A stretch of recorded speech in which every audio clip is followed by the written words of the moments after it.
Local government can sometimes feel kind of distant, right? Like it's happening in a world away from our day to day. But what if I told you that in just one meeting, a whole community's focus can completely shift for the next year? That's exactly what we're going to break down today. We're looking at a Nevada County Board of Supervisors meeting to see how a simple change in leadership can reshape, well, everything. So let's dive in. So 2025 was the year of the youth, a year centered on empowering the next generation and making sure the work we do today sets the foundation for decades to come. All right, so to really get where the county is going, we've got to first understand where it's been. The outgoing board chair, Heidi Hall, she really summed up her whole term with this one quote. It's clear her mission was all about one thing: building a lasting foundation for the next generation. So before that gavel was passed, Chair Hall took a moment to run through what they actually accomplished during her Year of the Youth. And trust me, when you see this list, you'll realize this wasn't just some catchy slogan. This stuff had a serious real-world impact.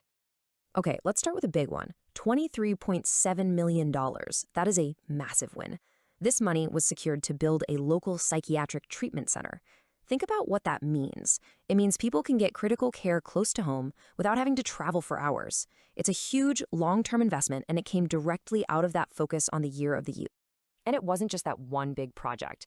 This is where you see how a theme, an idea, turns into actual stuff. We're talking free bus fares for kids, which was pushed by the Youth Commission, by the way, a brand new resource center for the homeless. They even moved forward on things like a tiny homes ordinance, launched a spay and neuter program, and got high-speed internet to hundreds of families in rural areas. See? These aren't just bullet points on a slide. They're real changes that make life better, and they were all driven by that one single focus. All right, so with the year's accomplishments all laid out, the meeting gets to the main event, the moment everyone's there for, passing the gavel. This is democracy in action, right at the local level. And honestly, you might be surprised at how straightforward it all is. It really just boils down to 4 simple steps. First, a supervisor nominates one of their colleagues. Then, another supervisor has to second that motion. After that, the clerk does a roll call vote, one for each of the 5 districts. And boom, once the vote passes, the gavel is literally passed to the new chair. It's super clean, totally transparent, and it's the moment that sets the stage for the whole next year. District 5, Yes.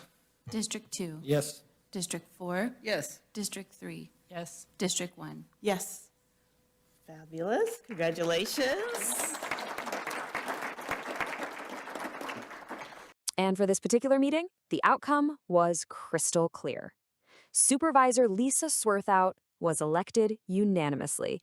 And just like that, a new chapter for the county officially began. So, a new leader means a new vision, right? And Chair Swarthout didn't waste any time. I mean, pretty much immediately after taking her seat, she laid out her theme for the year. And it signaled a very, very clear shift in focus. And here it is. This is the new direction. She said, when small businesses thrive, our communities thrive. And with that, she announced her theme, the Year of the Small Business. She talked about them being the backbone of the community, what gives the county its unique character. So let's be clear. This is an official pivot. We're moving from a focus on youth services to a focus on economic development. Okay, so that's a great vision, a great theme, but you might be asking, how does that actually become action? How does it become more than just a nice slogan? Well, what's so incredible here is that the answer came up in the very same meeting. It just goes to show how fast a new priority can start to take shape. This is where it gets really cool, I think. You can literally see the straight line being drawn from this brand new theme to a concrete policy proposal designed to make it happen. Okay, so let's break this down. On one hand, you have the problem.